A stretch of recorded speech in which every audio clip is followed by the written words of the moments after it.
wanted to say hello to everybody. I've been gone for about a month, and it's nice to be back. And I was asked to share a little bit about my trip, and one thing that to me was probably maybe the biggest teaching was seeing Geshe Sopa at Deer Park in Madison, Wisconsin. He's like 93 now.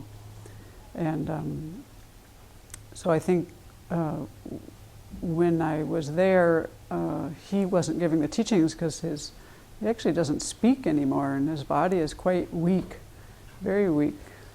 And but what was amazing about seeing him, we had a long life puja for him, and we had the wheel turning day. He came to that, and then I went to see him individually, just for very brief, to thank him for the teachings that he gave here at the Abbey, which I have used and found beneficial.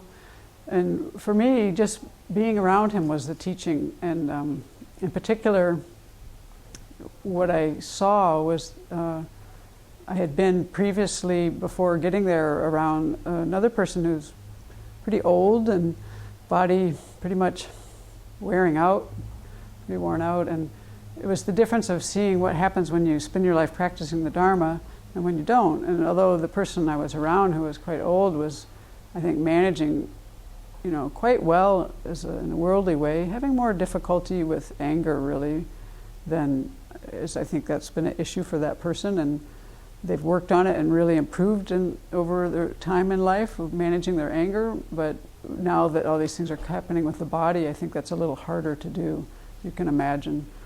But with Geshe Sopa, it was so completely different. He was he was just radiating this joy, and his eyes were very bright, and his mind is completely alert.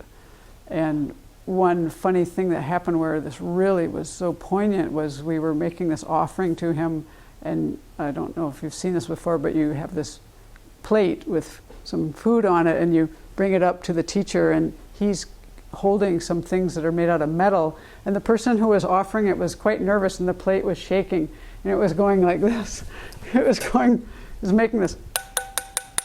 It was only more like a clunking sound, and the person who was offering it was so nervous that she didn't realize this was happening, and she thought he was tapping the plate, but actually we were watching her, and Geshe Sopa he was laughing in this very blissful, joyful way, and he's looking right at her, and he didn't stop until she opened her eyes and looked up at him. And I was right there, so I was like this far away, and I was looking in his eyes, and he was just so joyful, and his eyes radiated this compassion and love and wisdom.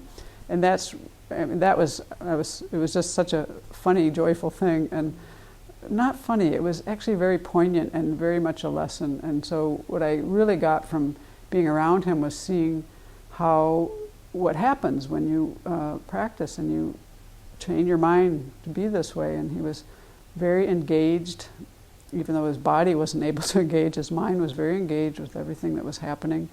He was able to sit through this very long puja and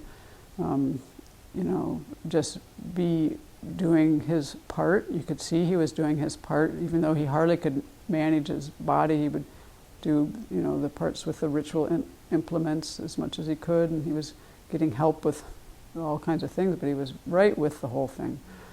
So it was really a lesson and an inspiration, really, to see what happens when you train your mind, and how different it is when someone's about the same age and kind of managing as best they can, and then this other person is actually doing even worse, but you can't tell. The mind is just joyful. And I felt like we had this discussion here once where we talked about how people distill, their minds get distilled.